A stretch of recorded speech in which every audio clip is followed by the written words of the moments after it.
Okay, so Professor Ademola Abbas joins us this morning. He's of international law and also global affairs expert. Good morning, Prof, and thank you for joining us on the program today. Well, Chamberlain, nice to see you again. Yeah, so the ECOWAS themselves issued a statement following that development, that broadcast from those countries, Mali, Burkina Faso, and Niger, pulling out of ECOWAS, saying that they have not been formally notified. They've not even been notified in any way whatsoever. So, meaning that people, whatever reaction that people expect from them will not come because they have not been notified. So first, we're not sure if that notification is going to happen. So from your perspective, whether that comes or not, one expects that, of course, they're supposed to act and know the implications of all of this action. So how did this come across to you when you heard it? Well, thank you very much, Chamberlain. And good morning to you, to all your colleagues there. Well, it is true that ECOWAS has not been officially notified by those three countries of their withdrawal. And that leaves one probability that they've only signified their intention to withdraw. They haven't withdrawn, so to say, because withdrawal is not something you do in ECOWAS or any other organization for that matter via the media. Article 91 of the ECOWAS Treaty makes it very, very clear. The process a member state must follow when it wants to withdraw from the community, that is from the ECOWAS community. And so so ECOWAS has not at all withdrawn from ECOWAS has not. Yeah, but Prof, there was that, if they had a broadcast, to their citizens, what else is ECOWAS waiting for? That is clearly that whatever notice they were looking for. Chamberlain, is just let's use an analogy here. INEC in Nigeria conducts an election. Anybody can make an announcement of who has won. A party itself who contests can announce that it's winning. In any country, they do that until the official umpire announces in accordance with the electoral law the winner of the elections. Whatever other announcements come to play would not be acceptable. What I'm saying is that there is a legal procedure for members of ECOWAS to join the association or the community, and also when they want to leave, there is a legal procedure to leave. That is why I quoted Article 91, specifically paragraph 1 of the revised ECOWAS Treaty of 1993, signed in Cotonou. Now, but be that as it may, you raise a very vital point, and that is the fact that these three countries anyway, they've made an announcement. They've informed the world of their intention to withdraw from ECOWAS. So that shows clearly they want to leave ECOWAS. Of course, they have not done so constitutionally.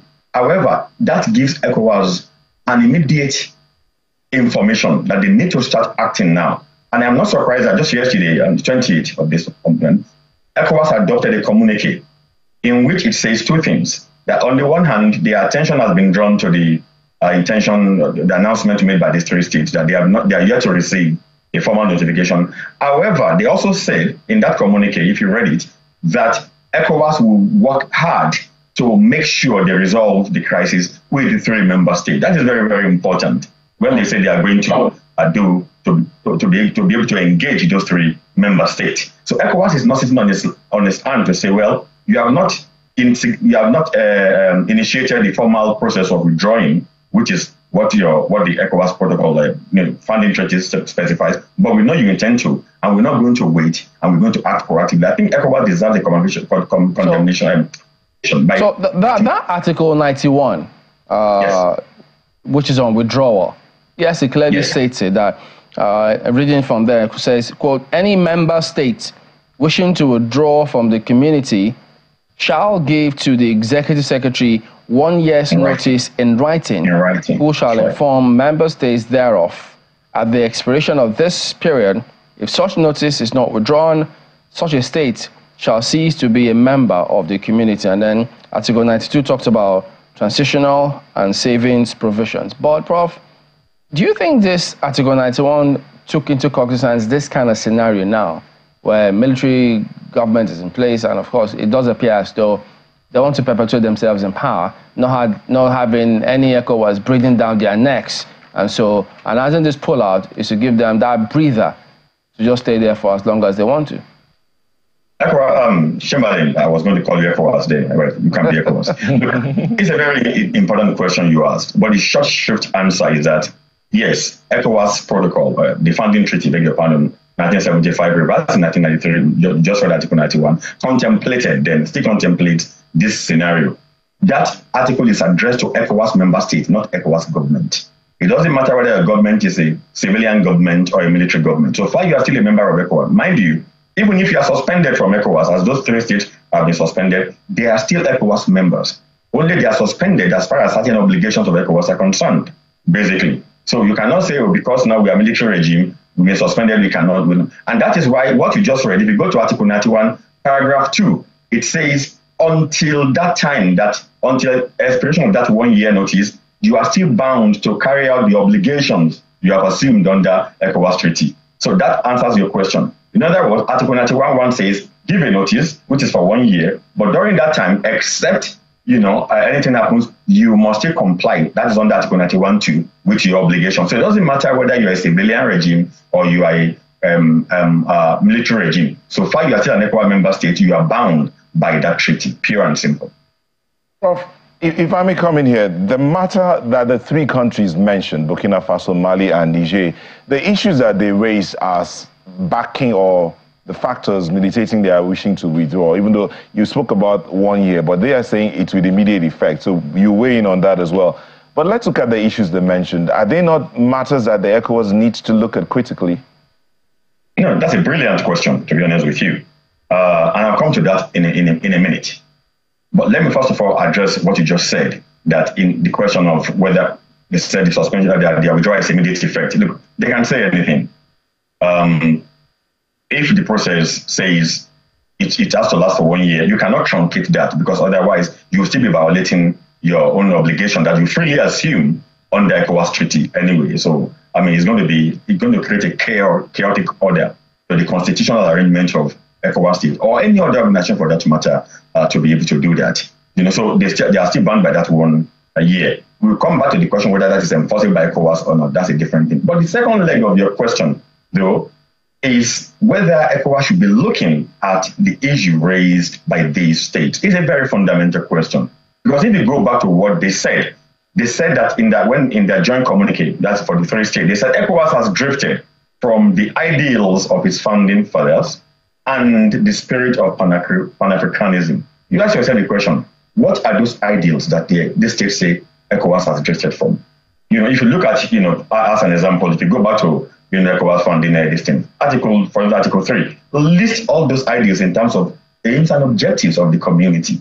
It talks about economic integration, raising the standard of living of West Africans, creating an economic union of West Africa, and also contributing to the progress and development of Africa. Now, these are the 4 core ideals of ECOWAS, where ECOWAS was formed. If you go back to Article 4 of that same treaty, it talks about the fundamental principles of ECOWAS. I don't want to go into all those, but they are about the same thing. And you've got ECOWAS adopted different protocols. Later in the year, in 1981, the Protocol of Mutual Assurance and Defense, PMA, we call it. In 2001, it has adopted a panoply of protocols to articulate its ideals and everything. Now, if you pay attention to these ideals, it behoves on ECOWAS as an organization to make sure that the democratic tenets it wants to see in its member state are actually enforced through ECOWAS developing certain mechanisms to help this member state. As an example, you have a democratic government. Yes, ECOWAS wants democracy. And I've listened to the chairman of ECOWAS when he was talking, that's President Bola Ahmed Tinubu of Nigeria. He said, we will fight for democracy. And he said, ECOWAS will survive when democracy thrives, and we are going to fight for democracy. Right. But is democracy only when the government is elected into power? No. Do you say democracy stops simply because at a point when ECOWAS member states appoint democratic governments? At all.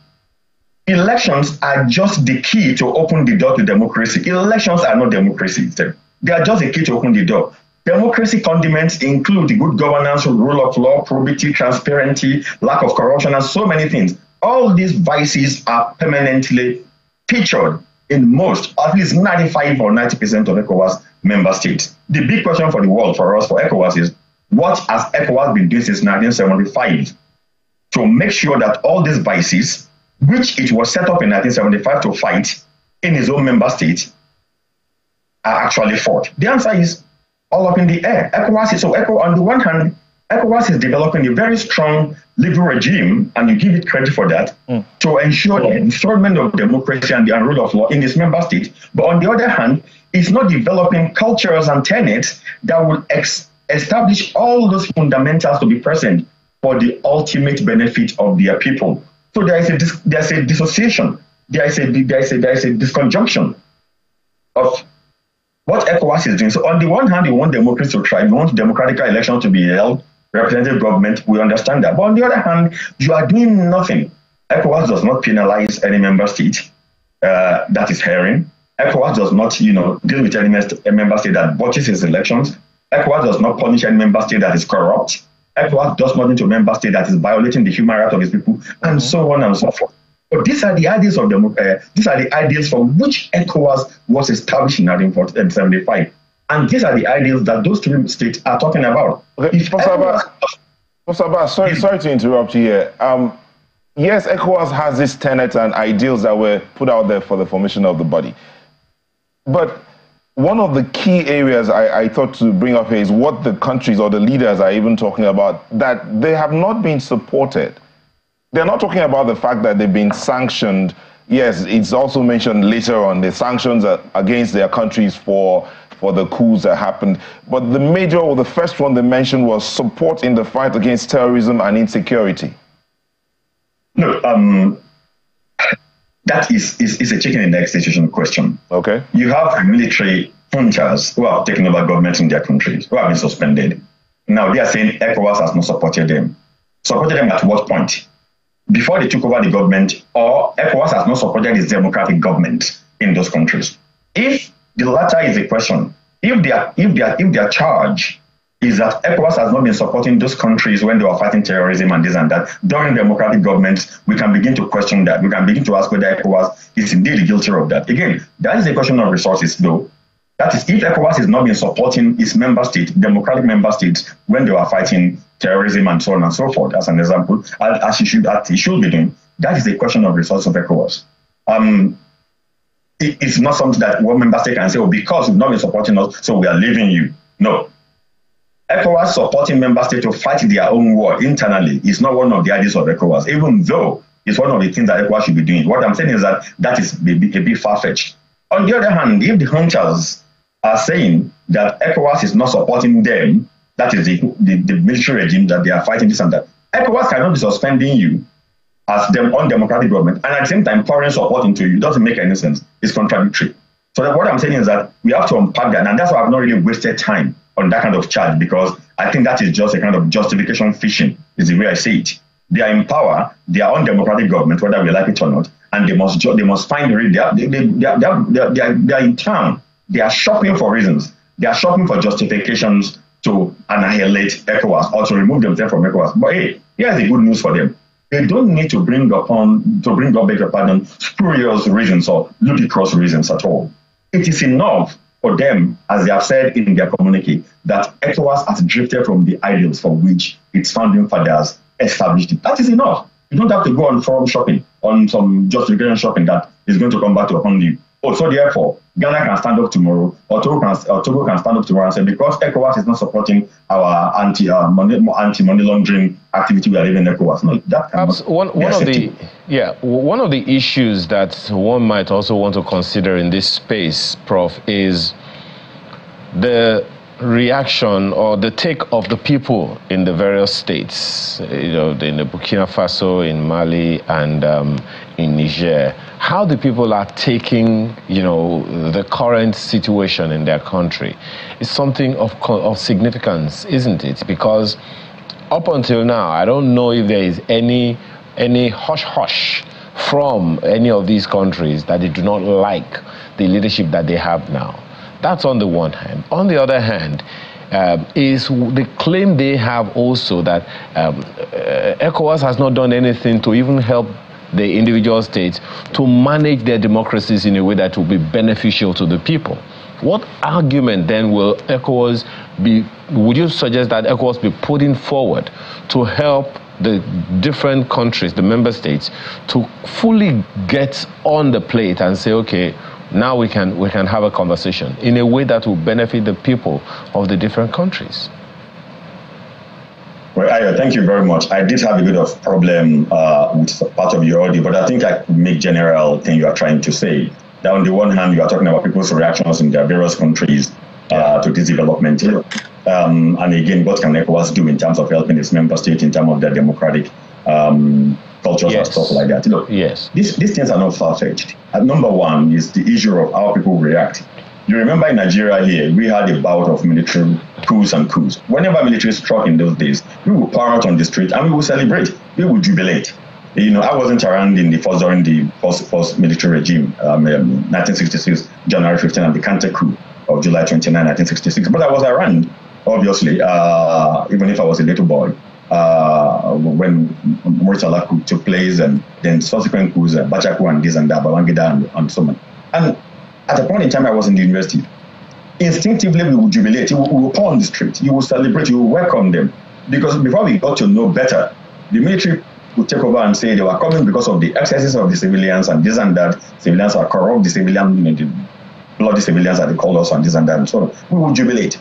And that is to be expected because people get constantly frustrated by the recklessness of the political class. We have an example in Nigeria here. We don't have to go too far. It's across the continent, in which political class becomes extremely reckless, extremely corrupt sometimes, completely insensitive to their people. And when you have that, people get tired, and they are not looking forward to another 4 years down the road, because we got to a point in Nigeria, right from President Shagari's regime in 1979, that it became a road where we were no longer looking forward to it, but we knew at the end of the day, 4 years will come again, we'll go with the same thing. So whenever military struck in the past, we were jubilant.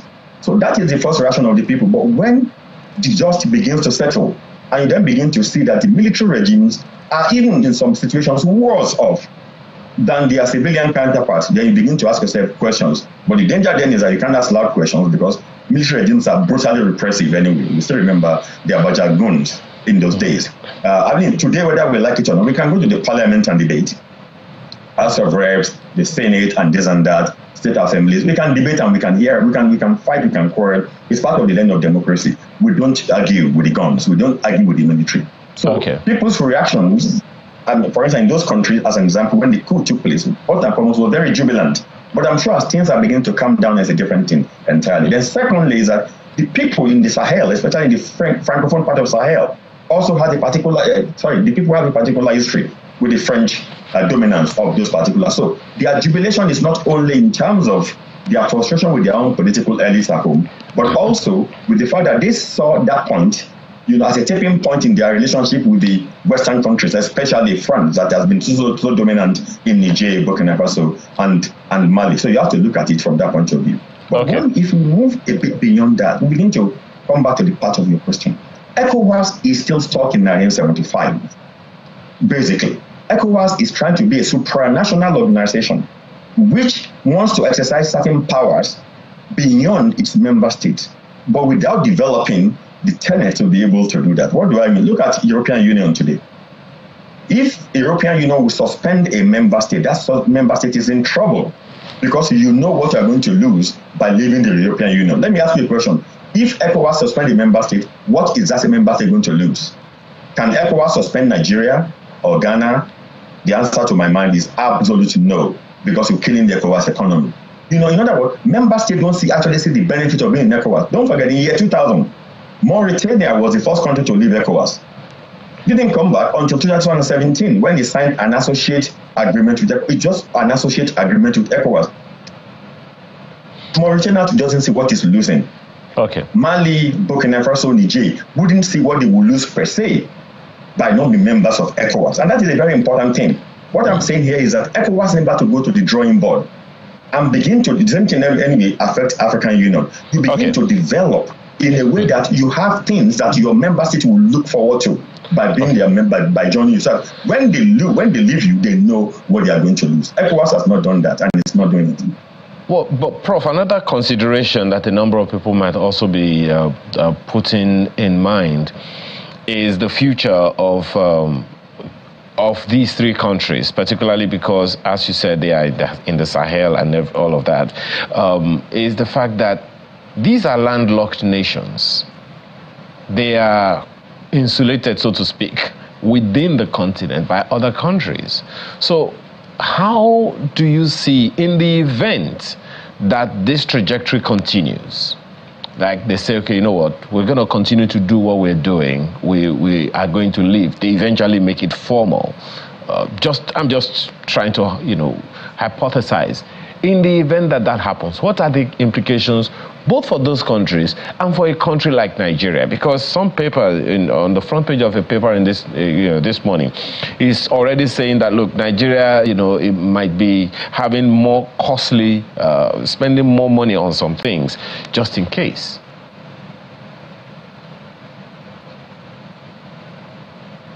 Can you hear me, Prof?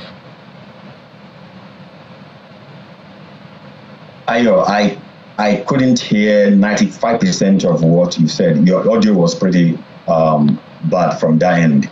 Okay. Well, I guess I'll have to throw it. Can you hear me? I can hear you, but can you hear me now?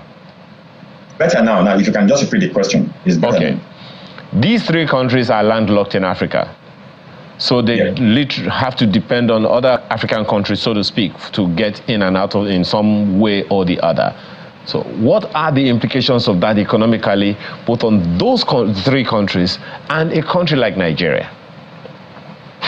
Well, thank you, Ayo. I thought I picked that then. Yeah, well, you're absolutely right.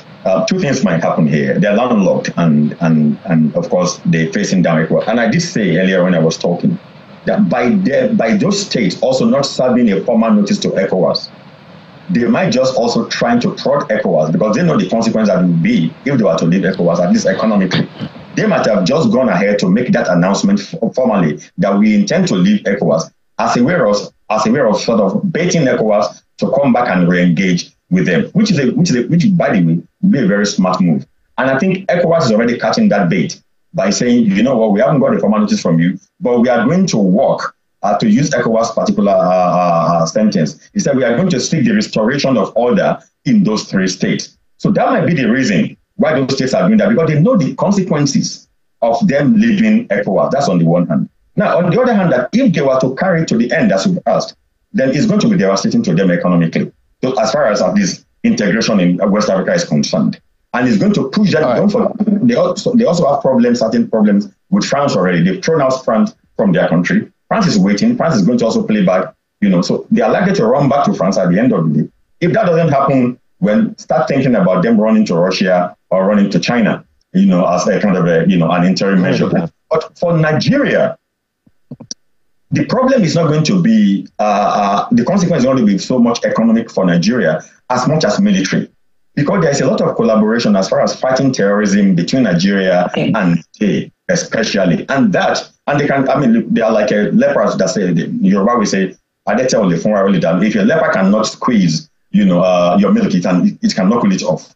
At the end of the day, they can begin to play a bad boy game. If you want us in ECOWAS, we will make sure we don't cooperate with you in your fight against terrorism. Who say they cannot even sponsor, militia against some countries in West Africa, including Nigeria, because these are military, these are terrorism hotspots.